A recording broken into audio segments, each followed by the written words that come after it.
V sebi čutite naraščajoči stres.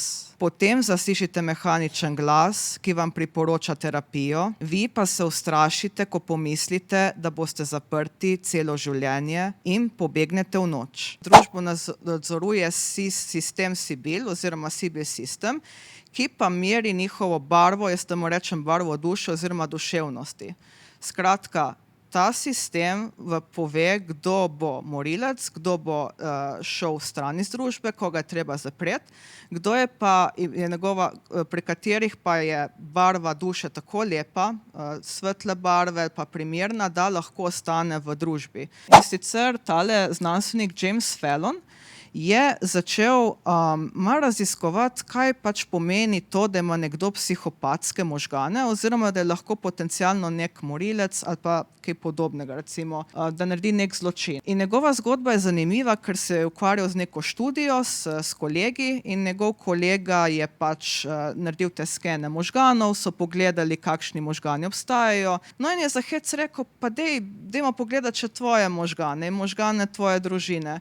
In potem je pač mu dal ta vzorec različnih skenov in on tako gleda in reče, pa ti možgani, tukaj, ko je rumena puščica, izgledajo zelo psihopatski. To so ko moji pač tile klienti, ki hodijo k meni na razne razgovore in to so popolno psihopatski možgani, ta je sigurno kakšen morilec. In njegov kolega ga pogleda, to so tvoji možgani. Je pa v šali povedal, no, ampak ko sem rekel moji ženi, to so moji možgani, rekla nič čudnega. Verjetno ima tak smisel za humor, ko bi rekli, da je malo nenavaden, mogoče že malo, ne vem, grozljiv na nek način, ki ga mogoče drugi ne razumemo, ampak je rekel, da verjetno, ker je bil v takem okolju, da so mu starši postavljali meje, da se pogovarjali z njim, da se je naučil, da ni okej, če ti ubiješ nekoga ali pa narediš nek zločin, verjetno mu je to pomagalo, da se te značilnosti niso izrazile.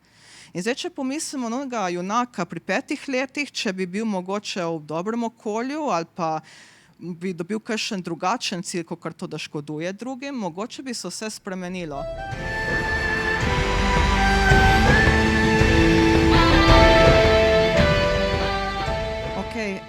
Ura je 10, tako da jaz bom počasi začela. Lepo pozdravljeni na mojem predavanju. Jaz bi ga danes začela z enim kratkim odlomkom, tako da se boste bolje vživeli v sam svet Psycho-Passa, ker to je glavni anime oziroma japonska animirana serija, preko katere vam bom predstavila psihologijo znanstvene fantastike v teh serijah in pa tudi stripih, japonskih stripih oziroma mangah. Pa začnimo kar z odlomkom. Sprehajate se po mestu. Vaše misli so osredotočene na dogodke prejšnjega dne. Vedno znova in znova slišite besede, da ste nesposobni in da ne boste nikoli uspeli v življenju. Vašo pot osvetljujejo samo še ulične svetilke, vse, kar vam je pomembno, pa zalije tema.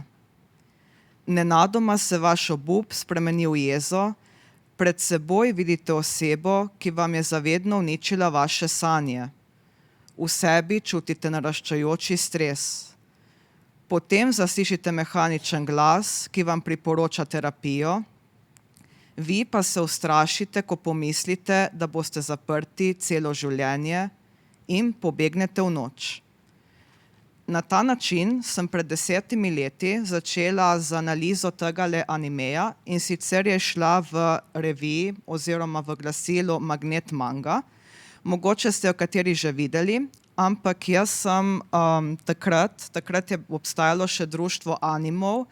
Oni so izdajali to glasilo in v njem sem, mislim, da je izhajala 4-krat na leto, napisala kratko analizo določenega animeja ali pa določene mange. Takrat, to je bila prva številka, sem si izbrala Psycho-Pass, to pa zato, ker je to anime, ki me je navdihnil, da sem kasneje začela študirati psihologijo. Sam anime je izhajal leta 2012, takrat sem ga gledala, leta 2014 začela študijem in leta 2016 sem začela razmišljati, zakaj ne bi vse, kar se učim na študiju, povezala s priljubnimi animeji, mangami in mogoče malo iz psihološkega vidika razložila, kaj se tam dogaja, ali so stvari, ki jih ti ustvarjalci pač tam prikažejo resnične, ali so mogoče izmišljene, in to sem skušala povezati tudi s članki in raznimi raziskavami. Psychopath me je potem vodil tudi pri samem študiju, ker sem ga začela vključevati tudi v razne naloge. Ena izmed prvih nalog je bila ta, da smo pač pri predmetu zgodovina psihologije mogli napisati nek esej na neko izbrano temo. In seveda sem si izbrala Psychopath, ker je zelo dober znanstveno-fantastični anime, govori o družbi, pa malo sem ga povezala s teorijami. Potem drugič sem na fakulteti, ko sem študirala psihologijo, Psychopath uporabila pri kognitivni psihologiji. To je bil predmet, kjer smo se ukvarjali, kako delujejo naši možgani, kako delujejo misli, kako nastajajo čustva. In jaz in moja kolegica smo želeli predstaviti, ali lahko mi z različnimi značilnostmi napovemo že v otroštvu, da bo določen posameznik postal zločinec, ali pa to ni možno. In Psychopath govori ravno o tem. Pa da se še na kratko malo predstavim. Verjetno ste že prebrali moje ime, jaz sem Ana Sedmak, sem magistrica psihologije. Trenutno zaključujem tudi doktorski študij. V okviru doktorskega študija se ukvarjam z raziskovanjem spletnih vplivnežev, youtuberjev in kako vpliva gledanje le-teh na otroke. Če pogooglate moje ime, boste našli tudi že dva znanstvena članka. Eden govori bolj o youtuberjih, eden pa bolj o tem, kako raziskovati takšne stvari. Kot sem že omenila, sem pisala za Magnet Mango. Če greste na YouTube, me najdete tudi na Gaiden podcastu, kjer sem govorila o animejih. In pa na voljo, če slučajno ste lansko leto zamudili moje predavanje na NMN-ju, je pač tudi en video o analizi o filmu Joker, pač še zmeraj na YouTubeu, tako da si lahko pogledate. Kar se tiče pa današnjega predavanja, sem želela predstaviti najprej, kaj so sploh tipični psihološki znanstveno-fantastični animeji. Ker znanstveno-fantastičnih animejev je ogromno, veliko se jih dogaja pač v prihodnosti, v različnih družbah, ampak za psihološki anime pa so potrebne neke značilnosti, ki sem jih pač nekako grupirala teh 10 let, odkar že se ukvarjam z analizo. Potem bi vam predstavila Psychopath in mojo analizo. Moje predavanja pa so tudi takšna, da imam na koncu vprašanja za vas, in če boste odgovorili na katero izmed vprašanj, boste tudi nagrajeni. Torej, to sledi na koncu.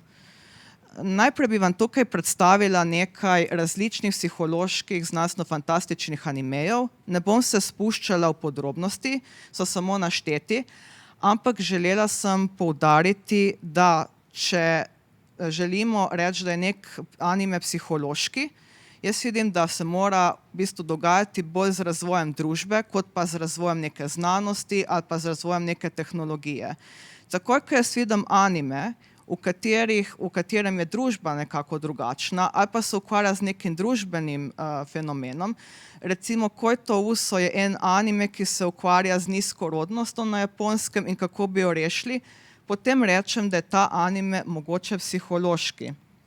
Potem imamo tudi animeje, v katerih se zelo dobro ukvarjajo z razvojem psihologije ali pa nevroznanosti, ki je tesno povezana s psihologijo in podpira tudi različna vprašanja. Recimo, kaj bi se zgodilo, če bi, recimo pri Carol and Tuesday, če bi AI oziroma umetna inteligenca namesto nas pisala glasbo. Ali je mogoče boljša kot sami ljudje, ali pa smo ljudje boljši v pisanju glasbe. Ali pa pri Time Patrol Bonn, kaj bi se zgodilo, če bi imeli moč, da bi šli v preteklost in spreminjali določene dogodke. Če lahko pišem anime, da je psihološki, se mora ukvarjati tudi z raznimi psihološkimi izrazi. Recimo imamo terapijo, psihoterapijo, ali je v samem animeju psiholog, ali izvajajo neke eksperimente, ki znajo recimo dober anime, če se želite spoznavati s tem, kako potekajo eksperimenti. In kaj moramo pač narediti, da je eksperiment v redu, da je etičen, da ne poškoduje ničesar. Medtem ko se pa Orange anime zraven ukvarja s tem, kaj se v bistvu zgodi, če nek mladostnik nima dovolj psihološke podpore, če na šoli ni nobenega psihologa ali pač drugega kadra, da bi mu pomagal. Potem pa so seveda še določeni animeji, ki se pa ukvarjajo z naravnimi nesrečami, razvojem umetne inteligence, potem kako bi bilo, če bi se nekdo zaljubil ali v umetno inteligenco ali v kakšnega robota. Potem pa imamo lahko še določene animeje, ki pa govorijo o motnjah oziroma boleznih, ki trenutno ne obstajajo, so čisto izmišljene, mogoče pa bodo obstajale pač enkrat v prihodnosti. Skratka, vsi ti animeji imajo neko psihološko vrednost in jaz sama jih tudi potem uporabljam pri svojem delu, ker delam v šolah, ali pa da nekomu razlagam nek fenomen, kot so recimo depresija, anksioznost ali pa neko motnjo. Mora biti pa anime tudi takšen, da ni samo nek wow efekt, da prestraši, ali pa nek efekt, kako je to hudo, je pač priljubljeno, recimo, če bi nek anime govoril o neki travmi, pa bi samo poudarjali to, ampak mora v ozadju imeti neko zgodbo. Da ni samo neka scena, se nekaj šokantnega zgodi, to zame ni psihološki anime. No in ko sem jaz pač začela gledati bolj animeje, sem spoznala anime Psycho Pass. In to je tudi eden izmed animejev, ki ima zelo dobro predstavljen poklic psihologa, ker v tem animeju imamo enega gospoda, ki je prav klinični psiholog in glavni junakinji tudi pomaga s svojimi nasveti. Ker zelo redki so animeji, v katerih imamo prav psihologa, kliničnega psihologa pa prav. In tudi pač ta psiholog tukaj je tako dobro predstavljen, da jaz lahko rečem, pač to je res psiholog, ki ima določeno znanje in pomaga ljudem. O čem se gre zgodba Psycho Passu?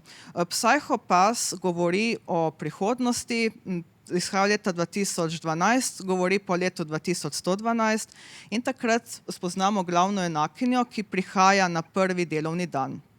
Ona ne ve točno, kaj bo počela, ve samo, da bo v neki posebni enoti, jaz jim rečem kar policija, oziroma da bo neka inšpektorica oziroma da neka agentka, ki bo pomagala iskati zločince. In če bo našla zločince, jih je treba zapreti. Oziroma v najhujšem primeru se jih lahko tudi odstrani oziroma ubije. No in ona ne ve skoraj nič o tem sistemu, ve približno, kako deluje družba, in sicer družbo nadzoruje sistem Sibyl oziroma Sibyl System, ki pa meri njihovo barvo, jaz temu rečem barvo duše oziroma duševnosti. Skratka, ta sistem pove, kdo bo morilec, kdo bo šel stran iz družbe, koga je treba zapreti, kdo je pa pri katerih pa je barva duše tako lepa, svetle barve pa primerna, da lahko ostane v družbi. Torej, izumili so sistem, ki napoveduje, kdo bo naredil zločin. In tisti, ki ga bo naredil, tudi če je 1%, ga bodo pač odstranili, lahko gre v terapijo, zato v moji analizi začnemo z neko zgodbo o terapiji, lahko pa grejo tudi zavedno v nek zapor. No in Sibile so bile v antični Grčiji prerokinje, to sem dodala, ker tudi ta sistem prerokuje oziroma napoveduje. Ne more pa reči, ta bo res zločinec, je samo neka verjetnost. Torej, imajo različne naprave, ki napovejo to. Vi lahko se sprehajate po ulici, so tam neki senzori in zaznajo, ta je nevaren, ga je treba odstraniti tako iz družbe. Medtem ko ti inšpektori pa imajo sabo neke pištole, ki ravno tako povejo, kdo je zločinec, ga je treba odstraniti ali ga lahko samo premestijo na neko terapijo. Tukaj pogosto govorijo o neki latentnosti. Latentno pomeni, da še ni izražen, ima samo potencial. Ker pač mi psihologi, ko raziskujemo, govorimo, vsak ima nek potencial, da nekaj naredi. Recimo nekdo, ki pač živi v neprimernih pogojih, recimo kakšni družini, ki ga ne vzgajajo na nek primeren način, ima nek potencial mogoče, da nekoč postane zločinec ali pa nadaljuje s tem vzorcem, ni pa nujno. Tudi nekdo, ki ima mogoče zelo urejeno življenje, ki je mogoče zelo čustveno stabilen, ni nujno, da bo naredil kaj slabega, ampak vseeno je neka verjetnost, da se lahko zgodi. Torej, ta sistem deluje na tem, da prepoznava, da je nekaj verjetno. In zraven imajo to pištolo, Dominator, ki je sama analiza, diagnoza in diagnosticira, kdo je zločinec in kdo pač zločinec ni.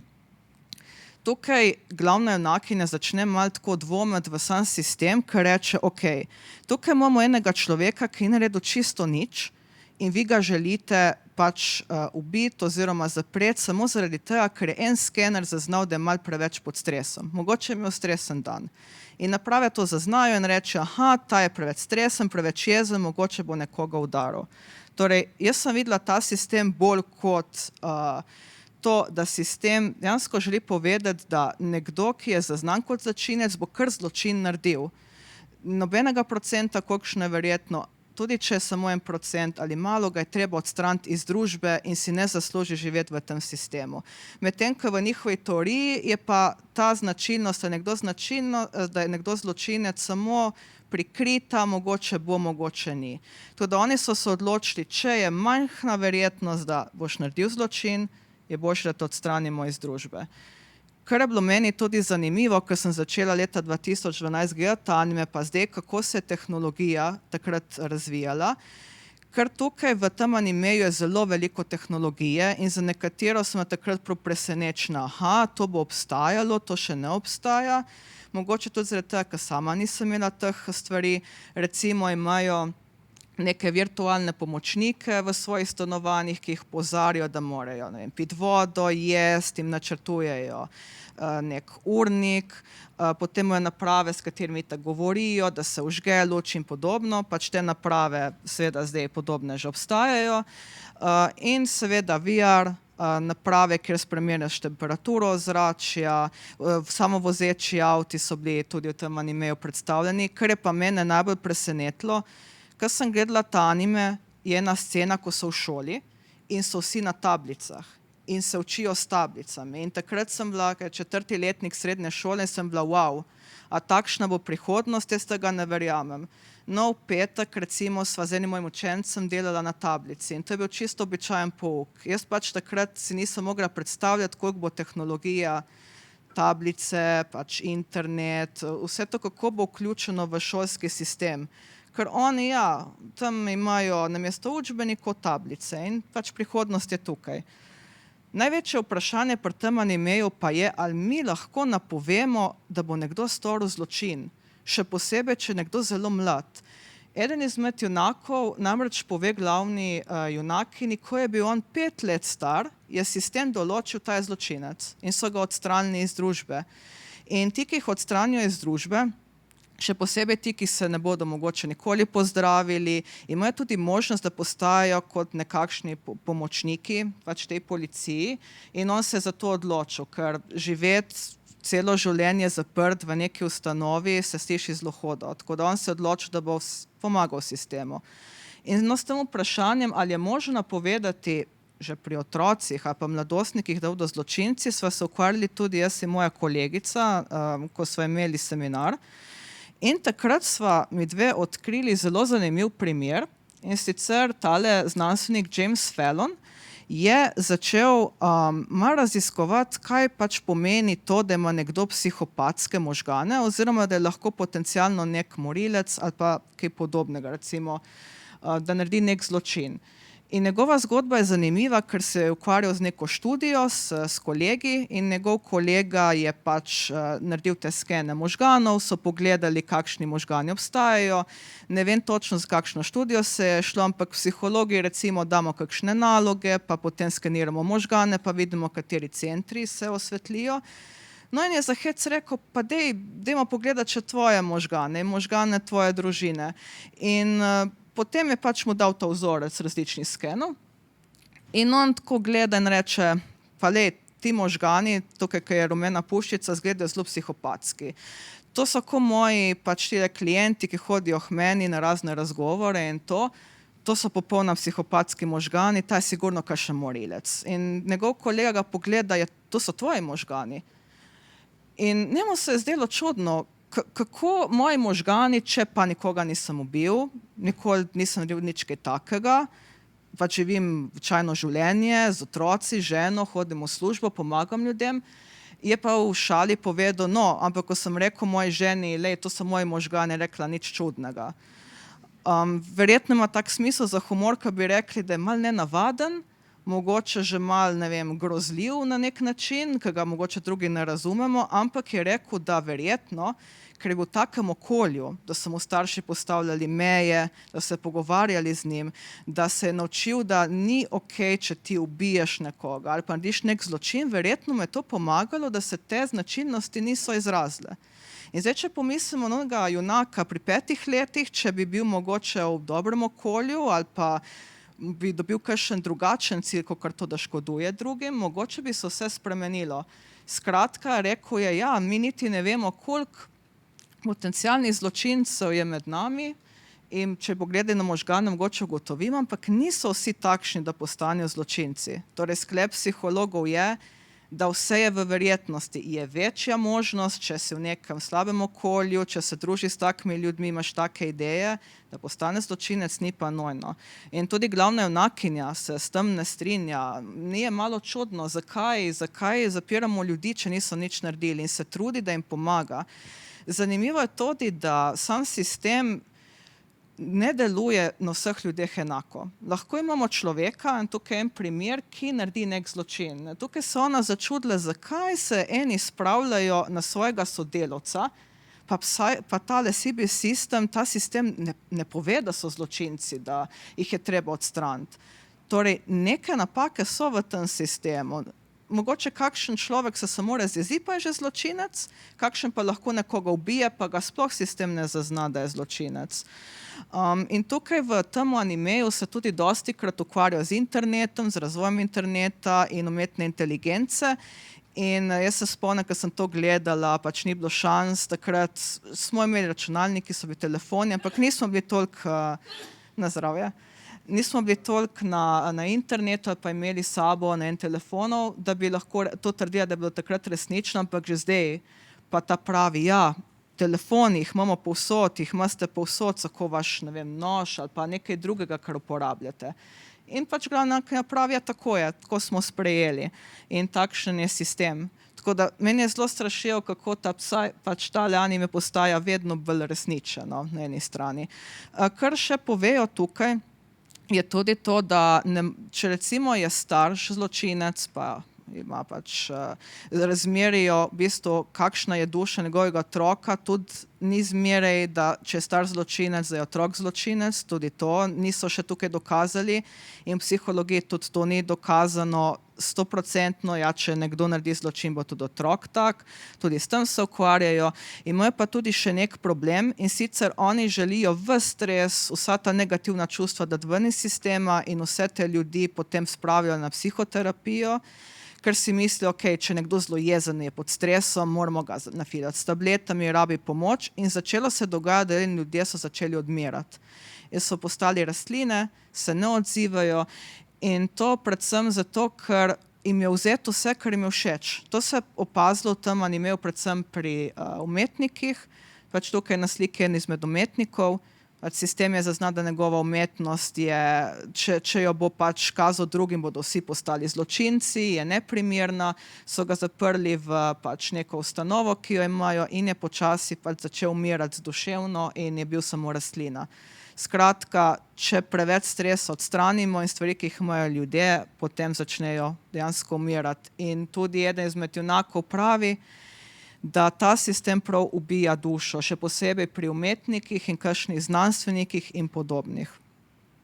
V Psycho-Passu je tudi zanimivo, da se ukvarja tudi z idejo, ali bi lahko oziroma si kdo želi zamenjati svoje telo z robotskim telesom. Imamo enega junaka, ki potem razlaga, se vsi živimo na podoben način kot jaz, ki sem skoraj cel robot, vi imate svoje naprave v rokah in če jih izgubite, je z vašim življenjem konec, ker imate vse na napravah.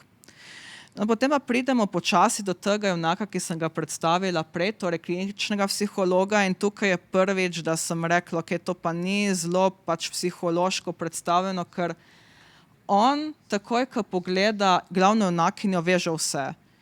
Kdo sta njena starša, kakšna sta, da ima rajši babico, njena najljubša pač oseba na svetu in to samo zato, ker se ima razširijo oči. Ja, psihologi znamo prepoznati neke značilnosti. Recimo, če kdo nekako na določen način gleda, se premika, ampak do take mere, ko je prikazano v filmih, pa ne znamo tako dobro brati pač misli in podobno. Do neke mere se pa da. Skratka, on je ekspert na klinični psihologiji, pomaga ljudem in takoj vidi kakšne stvari, ki jih drugi ne. Tako dober je v tem, da ko so hodili ljudje na njegova predavanja, so postajali zločinci, ker on zna prav misliti kakor zločinec in ko je to razlagal, so ljudje začeli padati na tisto nepravo stran. Kar bi še povedala, da je tukaj še nadzor novic, nadzirajo novice, torej ne moreš vsega prebirati ali pa gledati. In potem ta glavna stvar, ki se pa dogaja v tem nemaju, je pa to, da imamo junake, ki so pa očitno zločinci, ubijajo ljudi, ampak sistem jih ne prepozna. Razmeraj, kadar gledamo ta anime, kadar usmerja to pištolo in pove, kolikšen procent oziroma številko bi dal temu človeku, da bi določila je zločinec ali ne. Če je pod 100, pač ni zločinec, nad 100 je, no in ta oseba, glavni junak, kar dosti pač ljudi ubije in tako, ampak sistem pravi, da ni zločinec in tukaj se sprašujejo, zakaj. Skratka, sistem ne deluje vedno tako, kar si nekdo želi. Tukaj v tem primer, kar naredijo z ljudmi, ki imajo pač uničeno dušo oziroma njihova številka naraste, mislim, da je med 100 in 200, in zaprejo v take sobice. Tukaj imajo dnevno terapijo in ta terapija očitno ne deluje, ljudje se zabijo z glavo v steno, ljudje trpijo, to pa zato, ker jim sistem odvzame tisto, kar jim je najbolj všeč. Ena izmed junakinj zelo rada igra kitaro. In tukaj je, ker pač je prišla v stik z eno glasbenico, ki je igrala neke neprimerne pesmi in sistemu so se zdele pač neprimerne in njen tak koeficient, njena duša se je zatemnila in je tukaj. In ona je ne vem že kolikrat prosila, če ji dajo strune za kitaro. Ni igrala kitare že nekaj časa. In njeno zdravje se ne izboljšuje, ker potrebuje tisto, kar ji najbolj pomaga, torej glasba, sprostitev. In tukaj sistem je pač narejen tako, da tisti, ki so mogoče, na njih vidno, da se ne bodo nikoli spremenili, imajo neko veliko strast, ali je to umetnost, znanost, kaj podobnega, in sistem ne bo spustil ven. Tako da potem se ona odloči, da tudi postane pomočnica. Potem pač vmes imamo tudi neke kritike na družbo. Sistem je sestavljen tudi tako, da sam izbira, kdo bo glavni, kdo bo v ministrstvu, diktira stvari, v glavnem cela družba je pod tem sistemom, ni nobenih, tudi če so pač volitve ali kaj podobnega je že vnaprej izbrano, kdo bo kandidat, potem pa se začne ukvarjati tudi s tem, kaj pa narediti z ljudmi, ki jih sistem ne prepozna, in pač da je njihova duša čista, v resnici pa so zločinci. Za psihologijo je pomembna tudi tale scena in sicer na eni točki se glavni junakinja odloči, da bi bilo fajn pogledati v njene spomine, da bi pogledali, kaj se je zgodilo v nekem času zločina, in to opazovanje spomina je zelo dobro narejeno, ker je priklopljeno na napravo in ti spomini niso tako, kot smo mogoče navajeni v filmih, da je ena scena, ampak se mešajo, tako da ona vidi svojo pač isto sceno, potem se ji malo mešajo spomini od njenih prijateljic, pa kako so bile na faksu, pa kako so šle na delo, tako. Tako da je zelo dobra scena narejena, ker spomini potekajo tako. En se aktivira se jih še 10 okoli, tako da kadar gledamo spomine, ni tako, kot da je bila ena scena, ampak jih je več. Zdaj pridemo še do ene scene, ki pa očitno kaže na to, da Psycho-Pass ni samo stvar preteklosti, in sicer to je ena scena, kjer eno žensko napadajo na ulici, ljudje samo gledajo in snemajo oziroma slikajo. In ko sem jaz leta 2012 gledala, sem rekla, pa ja, to ne bo nikoli, to je science fiction, znanstvena fantastika. Ne, to se dogaja v tem trenutku, tudi pač pred kratkim, ko smo imeli, ko je bila ta nesreča v Ljubljani, ko je trola pač povozila eno punco, je bilo podobno in že pač v Italiji in drugih krajih se dogaja, da pač ljudje gledajo in snemajo. Ker v bistvu mi psihologi, to, da ti imaš pred sabo nekoga, ki potrebuje pomoč in gledaš, imenujemo učinek opazovalca. Dogaja se zato, ker v nekem določenem trenutku, ko nekdo potrebuje pomoč, je lahko tam veliko ljudi. In vsak gre skozi nek proces, kako pač človeku pomagati. In eden izmed procesov je tudi ta, jaz lahko tle pomagam, če so okoli mene ljudje, a bo mogoče on pomagal, a sem jaz tukaj dovolj dober, dovolj dobra, da bi pomagala, se jim bodo smejali, nenadoma se ustavi pač ta pomoč in nobeden ne pomaga. Tako da tisti, ki pomagajo, morajo zdržati ta družbeni pritisk, bom jaz pomagal, ne teh 50 ljudi okoli, in hkrati sem pripravljen pomagati in sem zmožen, tudi če naredim napako, če se mi smeje, bom pomagal. Kar pa je še en korak dlje od tega učinka, je, da ljudje to snemajo. Ljudje dogodke snemajo, slikajo in to je tudi vidno v Psychopasu. V Psychopasu je problem, ker ljudje sploh ne vejo več, kaj je zločin. Ne vejo, da pač, če nekoga tam, ne vem, pretepeš na tak način, pa nekaj narediš, da se mu lahko nekaj zgodi, umre ali podobno. Ker so zločin odstranili. Zločince so pač dali na stran, ljudje vsak dan pač ne vidijo več skoraj nobenih nesreč. Če jih vidijo, so pod stresom, jih spet zaprejo in se pač krog ponavlja. Tako da tukaj je zelo dobra iztočnica za neko diskusijo, kaj se v bistvu v našem svetu dogaja, da je tako podobno kakor v tem animeju. Seveda tukaj v animeju govorijo tudi o tem, kako vpliva splet na različna dogajanja. Začnejo se dogajati neki zločini, pa na spletu govorijo, dejte, nadaljujte zločine, spodbujajo sovraštvo. Potem je tudi ena scena, ker zločinci želijo narediti več zločincev in spravljajo v stres, tako da se ta zločinskost zelo hitro širi od enega do drugega. In to je direktorica tega CB sistema oziroma ta glavna, ki nadzoruje to policijo, tudi pravi, dolgo preveč časa smo imeli mir in ne znamo se več ubadati s tem, kaj pomeni, da je vojna oziroma da je nek kaos. Ker začne se dogajati kaos, ker sistem na eni točki tudi začne razpadati. In tudi vprašanje je, ali je ta sistem dober, kaj pomeni zločin, ali ga lahko opredelimo. Kaj je to, ne vem, če mi samo mislimo o zločinu, je to že zločin ali ni zločin?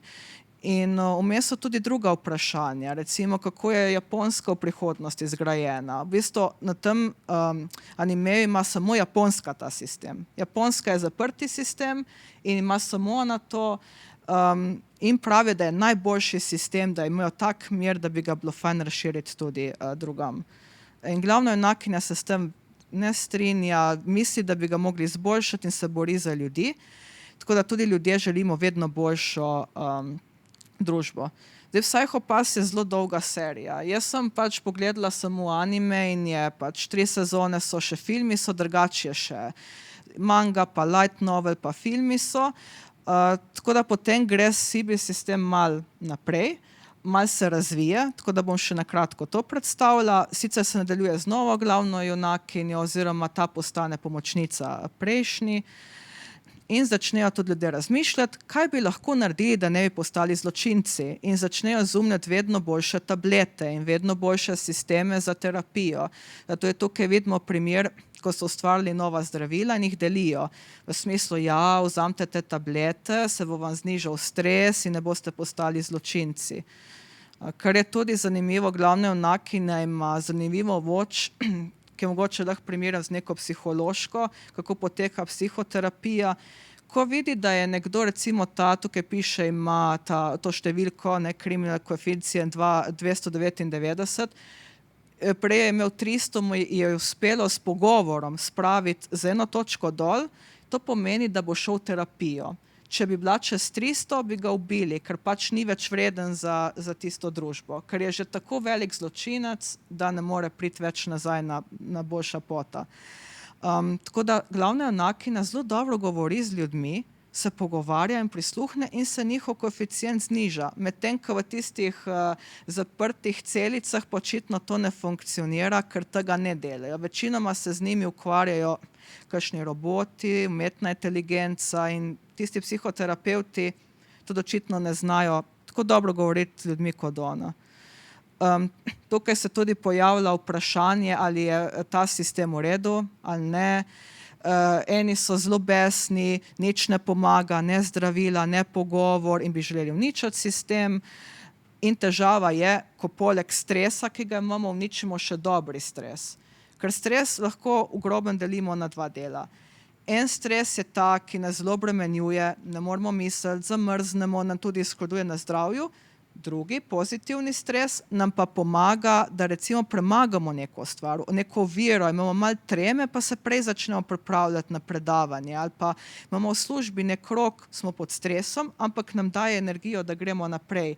In s tem, ko oni ljudi pač bašijo s tabletami in jih spravljajo v neke pač sobe, uničuje tudi pozitivni stres in takrat ljudje začnejo v bistvu tudi duševno umirati. Kar je pa še tukaj pomembno, v nadaljevanju Psychopathsa se ukvarjajo, kaj pa tisti ljudje, ki imajo določene motnje ali pa recimo so jim bili presajeni, on govori, presajeni kakšni organi, srce ali pa jetra, ker vsaj tale CBS sistem zazna, kot da je več oseb tam. Torej, če imamo mi osebo, ki ima mogoče več osebnosti ali pa osebo, ki ima organ od nekoga drugega, ali jih lahko sistem prepozna ali ne. S tem se ukvarja v bistvu druga sezona in glavna junakinja pravi, da tudi, če imajo tisto orožje in sistem, so ljudje pomembni. In dokler so ljudje, ki držijo tisto pištolo, je še zmeraj nek varen sistem, da ne bo umetna inteligenca ali pa kaj drugega to prevzela. V tej sezoni tudi govorijo, da celo partnerja si lahko izbere s pomočjo sistema in sam sistem tudi izbere, kakšno službo boš imel. Torej, ko so, ne vem, končajo fakulteto ali pa srednjo šolo, čisto odvisno, je en datum, dobijo na telefon, aha, ste na tem in tem poklicu. In ta poklic imajo celo življenje, vse jim določa. Kakšna glasba bo na radiju, kam bodo šli, s kom so doporočili, kaj bo z njihovimi otroci, tako da je zelo nadzorovano. In pač ta Psychopath svet začne prodirati tudi v druge države. In v drugih državah je kaos. In glavna junakinja sprašuje tudi eno izmed njih, kaj se ti zdi, je bil prejšnji svet boljši, ker ste bili zelo prosti, ste delali, kar ste želeli, ali ta, ker imate nek sistem in je omejen. In ona reče, ta je boljši, ker še nikoli prej ni bila država tako varna. Ampak ona še zveri dvovi v sistem, ko vidi eno sceno, eden nekoga napade, on se razjezi, tako se je razjezil, tega odpeljejo. On, ki ga je napadel, pa prosto živi in na tem sistemu nekaj ne štima. Sistem torej nekako določa, kaj je zločin in kaj ne. In ljudje se želijo temu upreti. Ena izjema v tem sistemu je tudi vojska.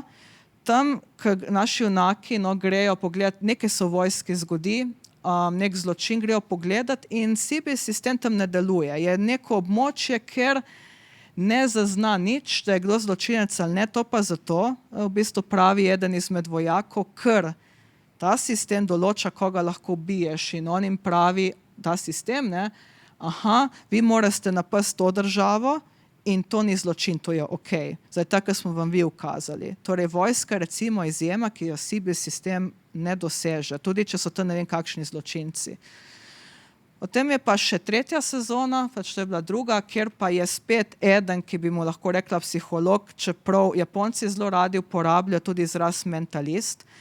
Njegova moč je ta, da se lahko tako živi v zločin, ki ga vidi, ali pa v zločinca, da se zdi, kot da je tam.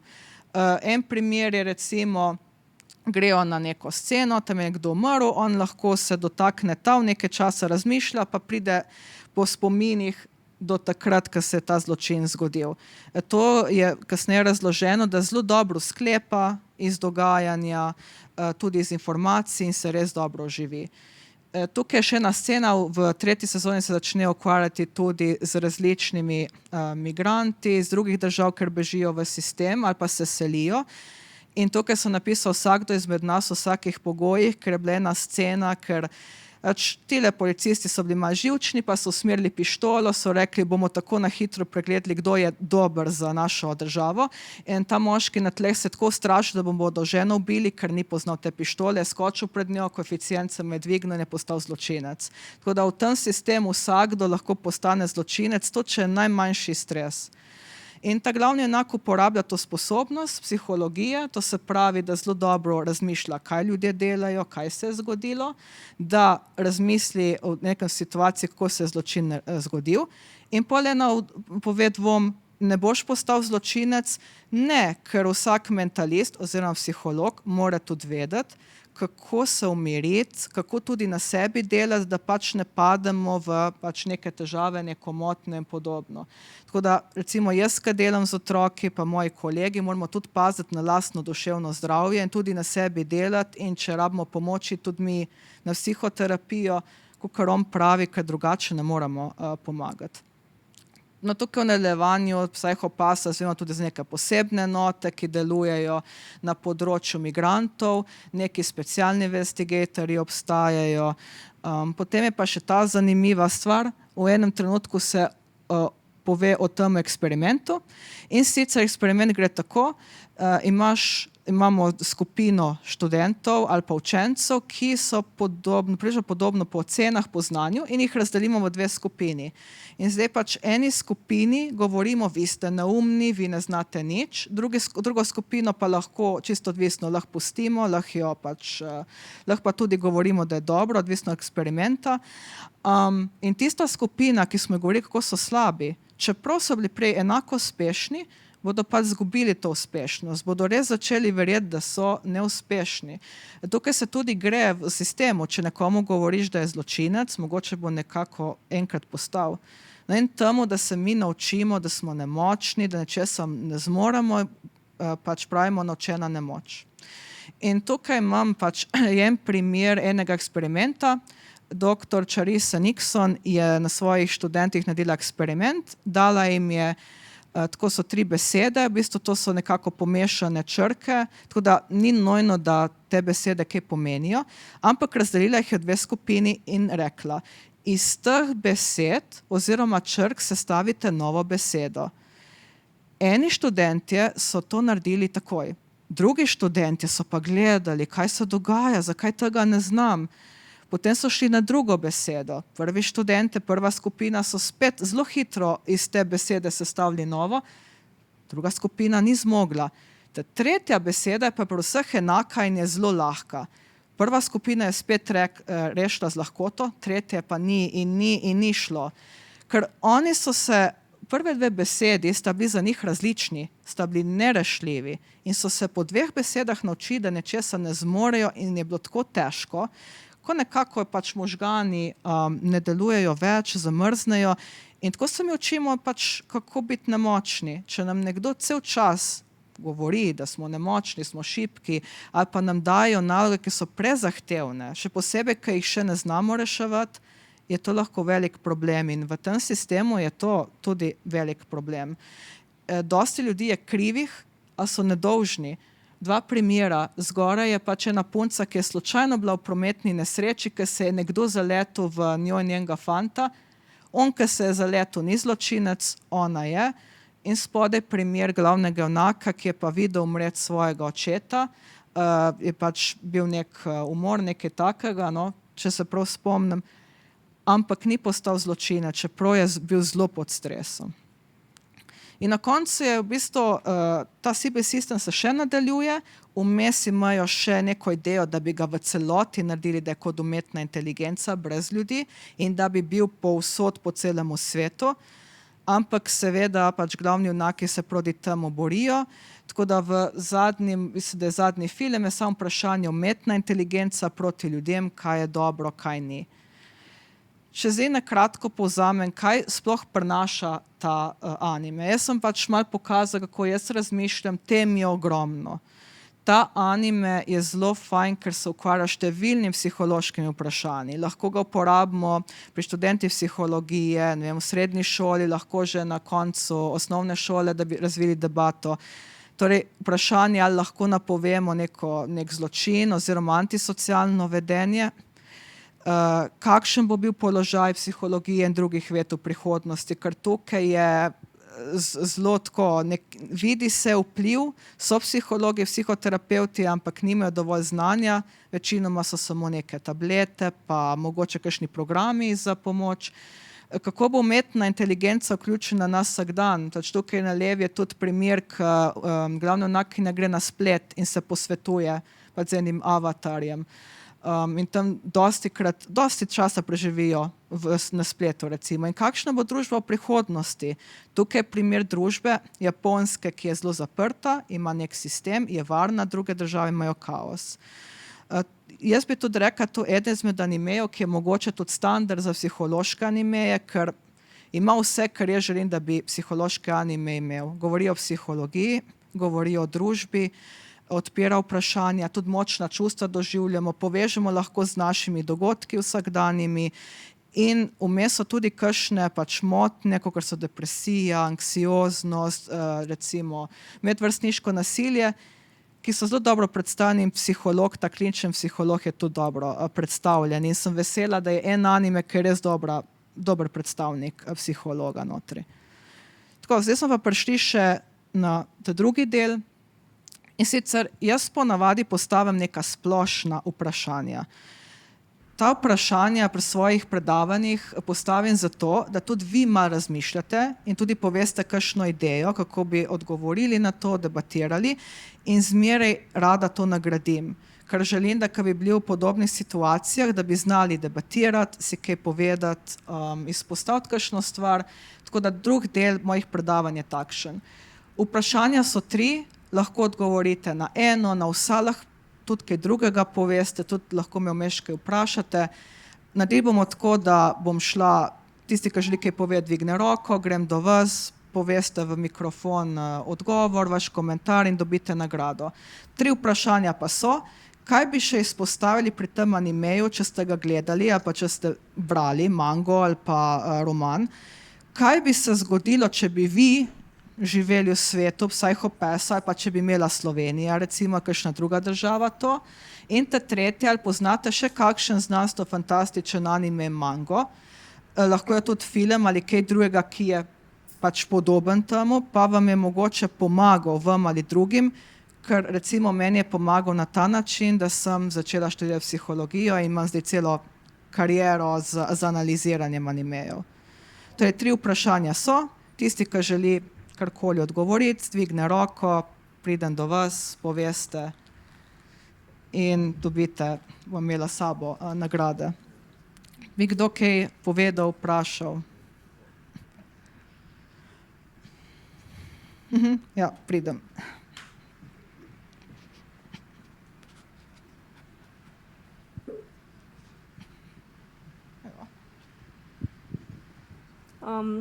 Meni se samo zdi, glede tega drugega vprašanja, kaj bi se zgodilo, če bi živeli v svetu Psycho-Passa. Mislim, da smo že kar blizu temu in ne bomo rabili glih ugotavljati, sploh glede na to, kaj se dogaja v Ameriki in Palantir in vse te, tako da mislim, da bo odgovor prišel sam do nas. Ja, ker si nekaj izberi, kar sabo, tako da krti. Ja, mene je to, ko sem jaz gledala ta anime, takrat, ko je izhajal, sem bila prav, to je znanstvena fantastika, zdaj pa res ene stvari so kar že tukaj in je kar že malo strašljivo, nekako ti sistemi prodirajo. Tako da ja, bi še kdo kaj komentiral? Aha.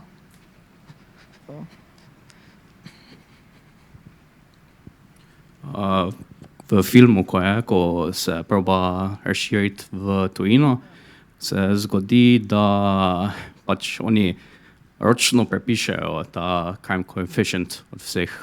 Tako da pač, kaj pa v primeru, da v bistvu nekdo ročno prepisuje vse te zadeve? Kar izberi si vmes. Ja, to je pač spoiler tega filma, ampak oni ugotovijo, da to je bilo vse fake. Tam imaš neke zločince in na površju tudi te glavne, ki vodijo in oni se jim zdi, kot da imajo ta koeficient pod 100, da so običajni državljani. Oni državljani, ki pa živijo na miren način, nobenemu ne želijo škoditi, pa dajo zelo visokega, samo zato, da ga nadzorujejo. Pač sivi sistem to ugotovi in rešijo, ampak ja, to je tudi zelo dobro vprašanje, ker če nekdo fejka oziroma prepisuje te podatke, je tudi problem, ker pol lahko nekdo izkoristi to moč, da nadzira celo ljudstvo. To se je dogajalo. Ona punca, ki je vprašala, kaj se ti zdi, da je bilo pred Psycho-Passom bolj mirno, je bilo boljše ali ne, ona je ena izmed tistih žrtev, ker pač so se določili ti si zločinec, bomo malo prilagodili, malo shejkali ta sistem in je problem, ker lahko pride do zlorab. Se mi zdi, da to je pač ta glavna stvar. CB sistem sicer to pogrunta, ampak vprašanje, če je povsod to lahko naredili. Ne? Še vse, če ima nekdo tako moč, ker če se prav spomnim tile, ki so tu nadzirali, mislim, da je bil tudi en princ vmes, ali nek njihov, ja, in je problem, ker oni imajo že na začetku veliko moč in so postavili sami sistem. Imeli so pa malo drugačen sistem, ljudje imajo vratnice in če gre koeficient više, pač potem jih ubije vratnica. Ni unih pištol, no, če se prav spomnim. Ima še kdo kakšen komentar? Aha. Zares ni komentar, imam pa vprašanje, ker pač ne poznam celotne zgodbe, ampak me zanima, koliko je overlapa z dejanskim social scoringom, ki se že dogaja na Kitajskem. Ena nagrada. To sem tudi jaz razmišljala, zdaj samega sistema, poznam ga bolj tako iz medijev, bi ga mogla bolj raziskovati, ampak ko sem slišala za ta social scoring, se mi je zdelo kar zelo primerljivo do neke mere. Ja. Zaradi tega, ker to dejansko, jaz razumem ta sistem, kot da oni tudi dobijo ko neke točke oziroma določe, kdo je za družbo, da lahko mirno živi, koga je treba pa nadzorovati. Ne? In tisti, ki živijo na tak način, da imajo nižji koeficient, nižji skor, imajo vse dostopno, lahko so zunaj, lahko grejo kamorkoli, ok, službo in pač določen, ampak še zmeraj se lahko odločijo za drugo, ni tako, da če ne bi izbrali te službe, bi jih pač ubili ali to. Lahko poslušajo muziko, celo do neke mere lahko poslušajo stvari, ki so prepovedne, dokaj se jim ne dvigne številka. In lahko grejo kamorkoli. Edino, ne vem, ker to potovanje, mislim, da ne dovolijo tega potovanja v druge države, edino to mislim, da je, pol je neka izjema, ampak ja, če ubogaš, če si priden, imaš vse bonitete tega sistema. Imaš hišo.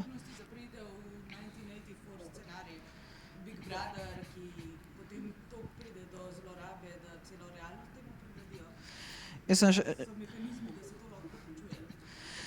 Ja, tako, to da razmišljam, dobro vprašanje. V glavnem, oni imajo posod neke skenerje. Skenerji gledajo na vseh ulicah. V samih hišah, ko oni živijo, stanovanjih ni teh skenerjev. Tako da ljudje, ki so stalno zaprti noter, ker ne hodijo ven, jih ni možno prepoznati, razen če naredijo zločin. In jaz sem mislila, da je res povsod nadzorovano. Je pa problem, ni povsod nadzorovano. So neke temačne ulice, kjer oni grejo. In celo v teh novejših sezonah se vidi, da nikjer ni povsod signala za te pištole. In ko pridejo ti agenti s pištolami, ne dela pištola. In pol je problem. Tako da gre v to smer, vidim, da se trudijo, ampak se mi zdi, da po eni strani tudi sistemu je boljše, da so ene stvari tam malo prikrite, kot recimo vojska nima teh skenerjev, ne, da je vselih, ne vem, ali zločin še zmeraj možen, ali pa vselih, da imajo mogoče kakšne posle, take, skrite posle mogoče, ampak je pa zelo nadzorovano. Mislim, to, da hodiš po ulici, nenadoma vsa ulica je rdeči barvi, žmiga in pride takoj policist in te odstranijo, je. To je res, je grozen sistem, zato glavno junakinja pravi, dokaj ne storimo zločina, zakaj bi jih zapirali, ne. Ima še kdo kakšen komentar? Ja, prišlo koli?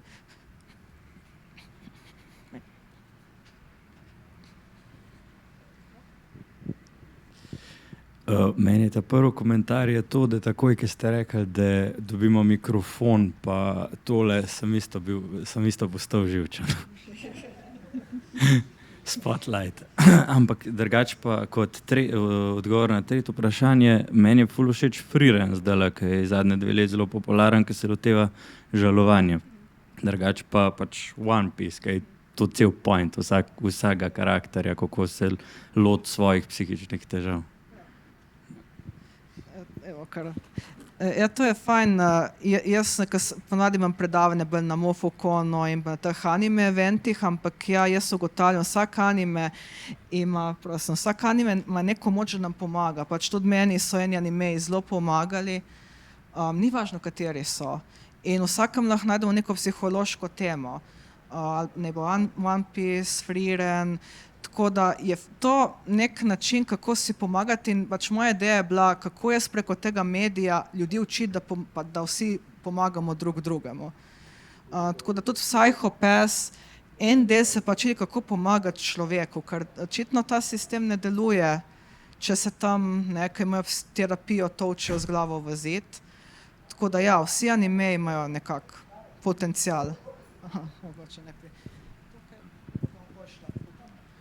Mogoče, jaz sicer nisem gledal Psycho-Pass, ampak glede na to, kaj ste povedali, a sem prav razumel, da je v bistvu Psycho-Pass je v bistvu ravno kontrasistem, kot je bil pri Death Note. Torej, pri Psycho-Pass je sistem, kjer te v bistvu prisili, da pametneje oziroma bolje zlorabljaš sistem. Torej, unika so pač pametni about crimes, ki znajo biti pač, ne vem, dovolj mirni pa to in pač se bolj izognejo zločinom in pač tisti, ki so pač prej že bili zlorabljeni, so potem še bolj zlorabljeni. In je to avtomatik v bistvu, medtem ko pri Death Note imaš pa pač manually operated sistem, tehnično gledano, nekoga, ki pač sam eliminira tiste, ki pač bil prej najbolj bili pač se najbolj okoristili in jih potem daš v situaciji, ker so oni najbolj zlorabljeni, ampak je vprašanje potem, je to acceptable. A je pol to neka kontra? Ja, komod, ta pa vaši tesi. Ja, jaz bi še nadaljevala to, kar on rekel, ker v bistvu jaz tudi nisem gledala, ampak v Psycho-Passu, kakor sem videla, je bil cel problem, da sicer ni čist AI še prevzel, čeprav pol v tistem sistemu, ki ste ga preomenjali z ovratnicami, pol še to avtomatizirano, ne? In v bistvu so v bistvu kaže pomanjkljivosti tega sistema, ne, če vse avtomatizirano, ne, in tudi ta terapija in to, in v bistvu, da ni tega, ni empatije, ni tega človeškega elementa, ne, in to. In hkrati pa, pač kot je on rekel, ne, Death Note je pa v bistvu, kaj pa če bi bilo nasprotno, da v bistvu ena oseba, ne, ker pač ljudje smo tudi, imamo pomanjkljivosti in pač imamo tudi ko, neke te biases pa to, pa pač svoje neke notranje konflikte in je v bistvu nasprotno, kaj pa če bi samo ljudje brez kakršnega koli sistema samo odločili, ta je zločinc, ker sem se jaz odločil, tako se mi zdi, da je zanimiv kontrast med tema dvema v bistvu pristopoma, ne, ker v bistvu oba anime se ukvarjata s tem, da ok, pač bomo se znebili zločincev in bomo naredili boljši svet, ne, s tem, da pač Psycho-Pass gre v to, pač tehnologija, pa AI, pa to kao objektivno, matematično bomo izračunali, kako imeti popoln svet, medtem ko Death Note gre pa v to, zdaj bom v bistvu ta karakter postal bog, ker on kao najboljši. Ampak na koncu je v bistvu rezultat je zelo podoben, pač neka distopija nastane. Hvala. Še ti ta čas, pa bom pol komentirala. Ja, jaz nisem tega gledal, sem pa gledal Ghost in the Shell, pa je tudi meni se zdi malo problem ta tehnologija pa to. In tudi meni se zdi imajo problem s umetno inteligenco pa temu malo in je, mislim, da podoben se ubadajo s tem tehnologijo pa temu malo problem. Zdaj jaz Ghost in the Shell nisem gledala, mislim, vem samo majhne stvari, ampak ja, v znanstveni fantastiki tehnologija je kar. Nekako se začne kakšen anime s tem, pa pol zaradi tehnologije so neki problemi in vprašanja. Ja.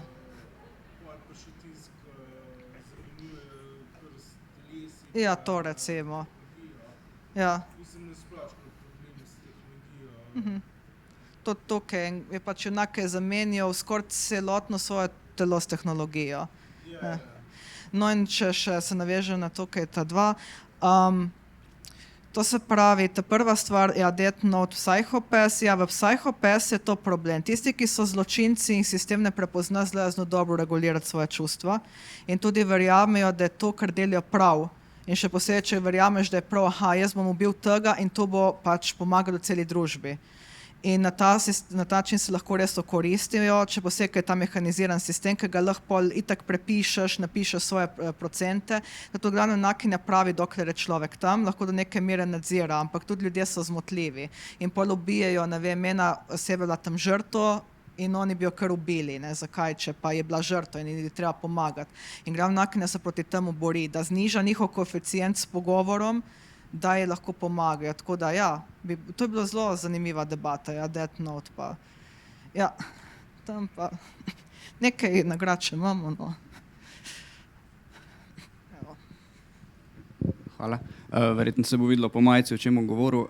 Na to zadnje vprašanje sem hotel odgovoriti. Sicer jaz ni znanstveno fantastično, sem fantastično, se pa mogoče malo tiče tega, kar se tiče psihologije, in sicer Berserk, kdo ga je pač bral ali pa slišal zanj, sicer malo bolj morbidno ali pa groteskno tudi za kakšne malejše bralce, ampak ta osrednje sporočilo se mi zdi pa zelo, da ti lahko zelo pomaga, odvisen pač kakšne so tvoje življenjske izkušnje, te sporočilo v angleščini je pač prevedeno struggle, ne. Se tudi poveže, zdaj, če lahko malo armchair filozofije oziroma psihologijo uporabim mogoče z Franklovo logoterapijo, dejansko lahko pač iskanje tega smisla v kakršnih koli pač že situacijah oziroma kakršnih koli življenjskih okoliščinah. Meni, na primer, je precej pomagalo branje tega, no. Pa tudi veliko ljudem, ki jih poznam. Super, sicer nisem še brala, pa svetovali so mi, tako da sigurno enkrat bom, ampak je fajn slišati, da nekomu še pomaga kakšen drug anime, tako da. Evo. Jaz bi povedal nekaj okoli tega dobrega stresa. Se pravi, ko smo pod stresom, se sproščata dve snovi. In v dobrem stresu, recimo v ljubezni, ko se zaljubimo, ali pa se sprošča samo eden, ki nam skrči žile, in recimo to potem čutimo kot zapravo na želodcu pa prebavilih kot metuljčki.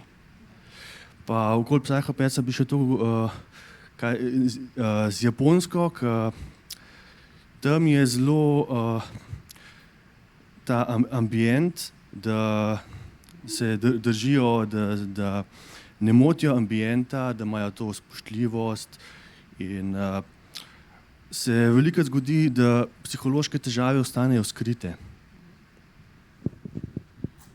Ja, dejansko je tako, jaz ne vem, tudi njihovo načelo, kadar imajo neko težavo, je to najboljše sej bo in grejo naprej. In poli vem, da tudi, ker ponavadi pač tudi predavam, kako je prišlo do animejev, ker so imeli v 90-ih zelo veliko to, pač tudi duševno stisko, da je pač bila navodilo pejte v gost, pejte se ukvarjati z nekimi aktivnostmi in o tem se pol ne govori in ta problem ostaja, mi ga pa pač tlačimo. In po moje tudi tukaj, njihov nasvet tega sistema je, dejte iti na terapijo, dejte se ukvarjati z nekaj sproščujočimi stvarmi, jemljite tablete, pika. In problemi ostajajo. Ja. Evo. No, okej. Tam, ja.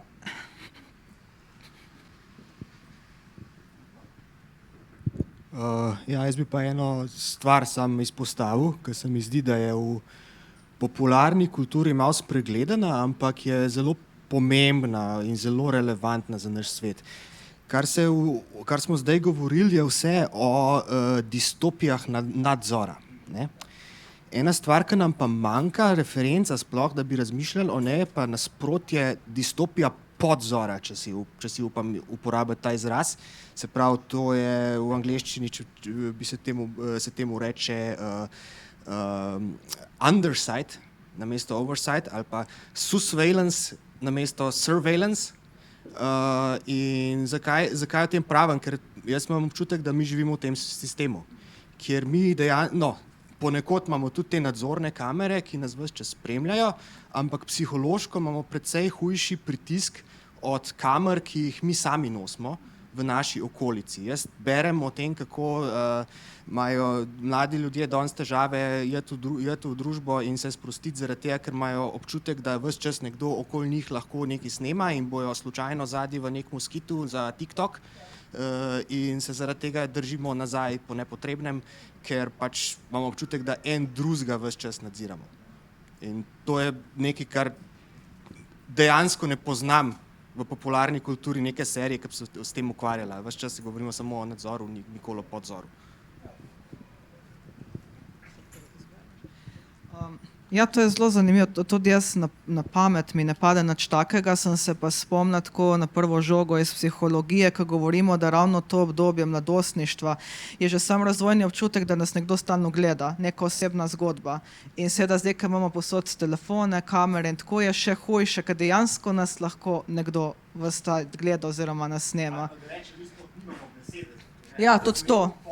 Ja, to. V psihologiji imamo grozno težavo, zato jaz tudi raziskujem družbena omrežja in youtuber in to, ker tako počasi delamo te raziskave, v Sloveniji pa nasploh, da še izrazov ni. In pa si lih ravno mi, ki delamo doktorski študij, mogoče kakšen si izmisli kakšen nov izraz. Tako da na psihologiji je res zelo veliko pomanjkanje, tako da če, ne vem, če kdo slučajno kdaj zajadral te vode, dajte raziskovati tudi na teh področjih, kot je umetna inteligenca in podobno, ker primanjkuje, še posebej v Sloveniji. Aha, evo.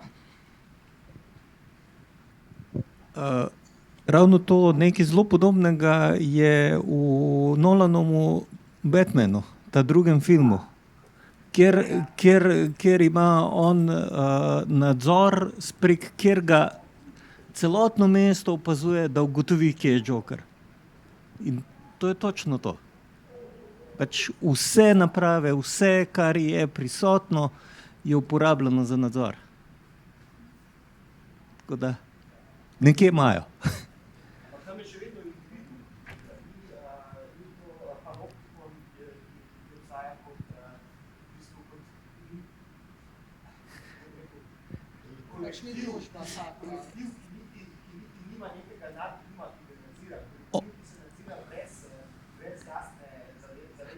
Ja, se v bistvu, to je bistvo tega, da on pol to preda Luciusu, da on to izklopi.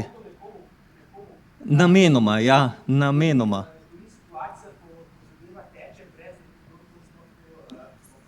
Zaradi tega, ker se hoče temu izogniti. Točno temu se hoče izogniti.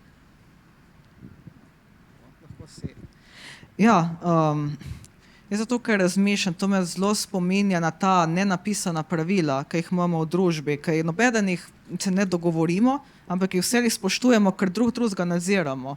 Ne, in če da nekaj reče narobe, oziroma to je zelo dober izraz. Bi še kdo kaj dodal? Aha, evo. Meni se pa tako zanimivo zdi, kako so že tako daleč nazaj imeli te predvidevali, kakšen bo svet zdaj in se tudi tako počasi spreminja, ne samo Psychopath, ampak tako tudi različne druge knjige, pa serije, animeje in da se to vse tako počasi uresničuje. Ja, meni je tudi zaradi tega mi je znanstvena fantastika zelo všeč, posebej te znanstvene fantastike, ki govorijo o razvoju družbe, ker marsikaj se lahko napove oziroma se da sklepati, zdaj nekaj ugotovimo, nekaj ne, ampak zmeraj mi je bilo zanimivo, kaj če bi se družba spremenila na tak način, kaj bi potem mi naredili. In res, tukaj sem bila zelo šokirana, ker sem začela slišati, da so ljudje začeli snemati nekaj, ne vem, tam se zgodi neka nesreča, posname, sem rekla, joj, to je Psychopath, smo že tam. Tako, ima še kdo? Aha.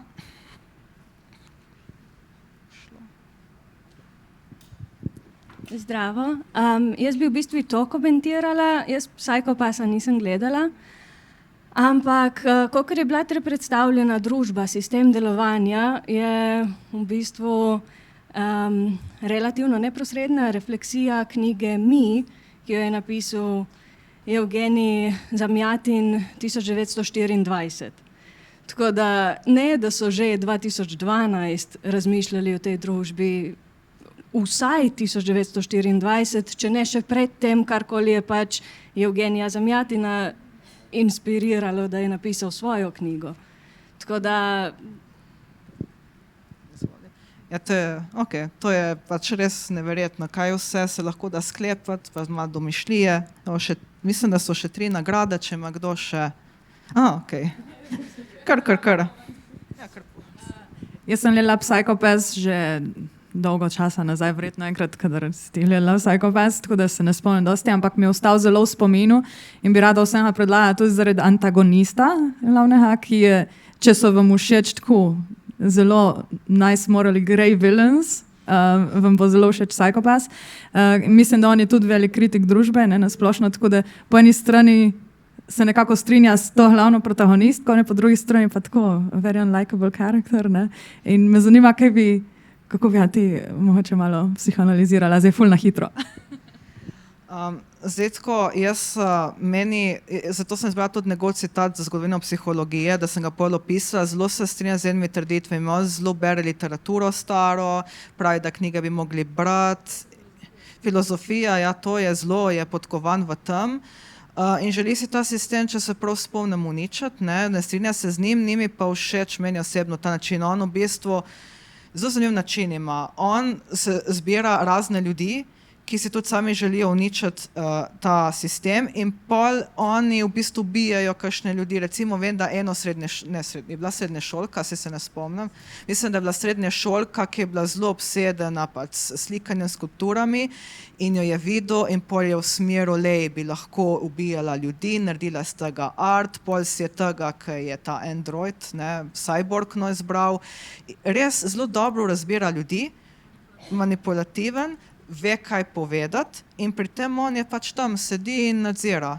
Ne, čeprav si tudi sam upa nekaj narediti in napasti in ubijati in tako, ampak najboljše me ono, bom enega zmanipuliral, bo naredil namesto mene in pa ga bom zavrgel in hkrati se mi zdi, za njega je tudi vse igra, zelo ima rad to, gleda, kaj se dogaja. Ljudje so mu zelo zanimivi in zelo bi jih analiziral, on želi narediti čisto vse, tudi ubiti ljudi, da bi uničil sistem. To mi mogoče ta del. Ni všeč se pa strinjam, ko on opisoval, že ono, ne beremo več in vsa ta filozofija v zadju in kaj sploh je zločin in kako bi ga opredelili. In on je živ dokaz, da čeprav si zločinec, lahko te sistem ne zazna. Ne? Tako. No? Ja, še par jih je. Prosim. Tako da ostala sta še 2 nagradi, če ima kdo še kakšen komentar, odgovor. Ok? Če... Jaz tudi, če nisem gledal Psycho Passa, me pa zanima s prve sezono, koliko časa je že ta sistem sploh vzpostavljen, če mogoče veste? Ne bi vedela, ne vem, če je par let, če ne, mislim, da je zelo malo. Da mi, čeprav imamo enega junaka, ki je preživel v starem sistemu. Glede na to, da mislim, da njegov sin, ki je tudi notar, je star, kaj bi rekla, mogoče 20 let, 20, mogoče 30, 40 let nazaj, da je še neka sveža zadeva. Vmes so tudi junaki, ki se živo spomnijo, kaj je preden je šel v sistem. Mislim, da je nekaj... No, se gli to, 30-40 let, to je čas tako 2 generacij. Je po mojem že tu malo čudež, da sploh empatija v tem času obstaja, glede na to, da ta še sistem je. Še posebej, kar se tiče glavnega lika. Tako da ja, to tako izpostavljam, no. Generacije zelo hitro lahko pozabijo neke, kako ne rečem, skills, kaj bi se uporabljalo v življenju, no. Empatija še posebej. Ok, pa sigurno noter so pač junaki, ki so se rodili že v tem sistemu in oni tudi ne vejo, recimo eden izmed junakov razglablja, ja pa nekoč smo zaklepali vrata, zdaj jih ne zaklepamo več, ker so itak skeneri, zaznajo, če nekdo te želi oropati in oni mlajši, ki so stari, ne vem, 15-20, kaj. Tako da ja, očitno zelo hitro napreduje družba v to smer, ki so si jo zastavili. Ne? In če kdo misli kontra, seveda ga spet skeneri zaznajo in če misli, da je ta družba slaba, ga zaznajo in se jih hitro odstrani, jih takoj izločijo. No, še 2 nagradi sta. Ok, tako počasi bomo zaključili, razen če bi še kdo. Ampak še na hitrco, no, še zadnja, potem pa zaključimo.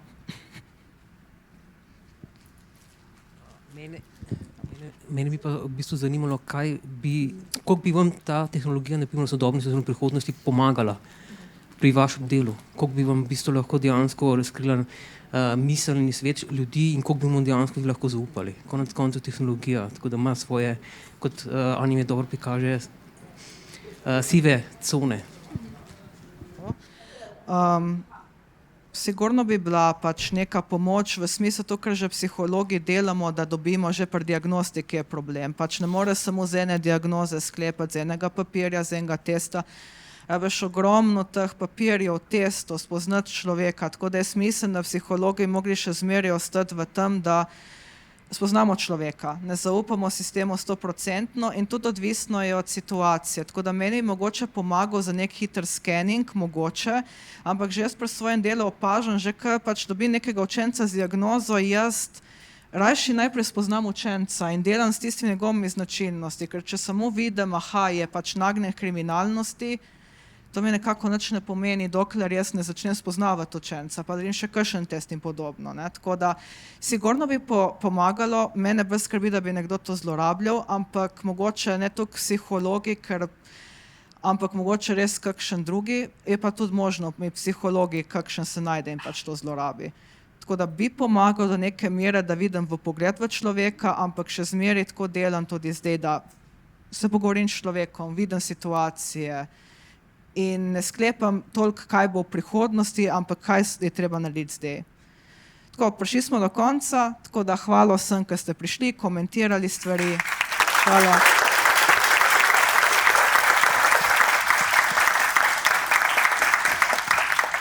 Če pa bi kdo še kdaj kaj pokomentiral, sem aktivna na Discordu pod imenom Sci-Sensei, tudi na Instagramu me najdete pod imenom Psychology Jovani, drugače pa danes še ne vem. Tako da hvala.